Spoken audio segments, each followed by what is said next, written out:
मुलुक महाराष्ट्रामध्ये सगळ्यांचं स्वागत। नमस्कार, मी अमित गत्रे। बुलेटिनची सुरुवात आपण एका मोठ्या बातमीने करतो। छत्रपती संभाजीनगरमधून एक मोठी बातमी समोर येते। इम्तियाज जलील यांच्या घरी पोलिसांकडून आता चौकशी केली जाते। आपण बघतो सकाळपासून वेगवान घडामोडी घडताना दिसतायत। पोलीस निरीक्षक संभाजी पवारांनी चौकशी केल्याची माहिती सध्या समोर येते।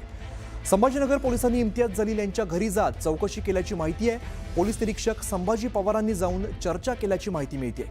निदा खान प्रकरणी पोलिसांनी चर्चा केल्याचं बोललं जात आहे। दरम्यान संजय शिरसाट या संदर्भात नेमकं काय म्हणलेत आपण ऐकूया। हे बघा, इम्तियाज जलील हा त्याच्यातला सह आरोपी नाही तर हा मेन आरोपी आहे। यांनी आतापर्यंत हे जे काही जे लव जिहादचे प्रकरण असतील किंवा हे जे प्रकरण आहेत हे यांचे सूत्रधार येत आहेत। ती निदा खान वगैरे जी आहे ना ती नाममात्र आहे, ती प्यादा आहे। खरे सूत्रधारांकडे आता पोलीस पोहोचलेली आहे। आता यांना अटक ही झालीच पाहिजे यांना। पण तुमच्याकडे तशी काही माहिती आहे का? तुम्ही म्हणताय की इम्तियाज जलील हे सूत्रधार आहे, काही पुरावे आहेत का तुमच्याकडे? तुम्ही पोलिसांकडे ते सुपूर्द केलेत? अहो, पोलिसांकडे कशाला पाहिजे? आता हे स्वतः तिथं जाऊन तिला भेटलेलं आहे, बरोबर आहे। यांनी स्वतः तिचं समर्थन केलेलं आहे, बरोबर आहे। जिथं ती सापडली ते एमआयएमच्या नगरसेवकाचं घर आहे, तिथं ती 1.5 महिना राहते, हे बरोबर आहे की नाही?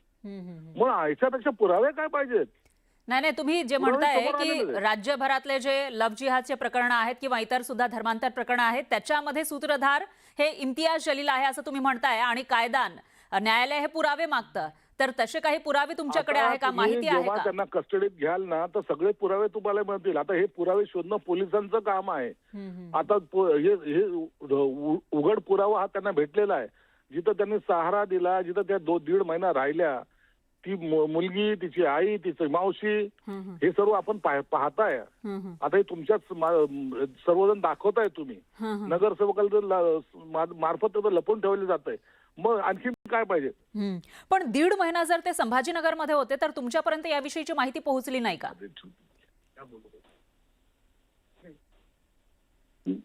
होते आमच्याकडे। आपण काय सर्वसामान्य म्हणजे तिकडची कोणीतरी त्यांना बघितलं असेल येताना जाताना, काही माहिती तुमच्यापर्यंत पोहोचली नव्हती? नाही, अशी कोणती माहिती माझ्याकडे नाही पोहोचलेली। निश्चित त्याच्याबद्दल माहिती मिळेल मला।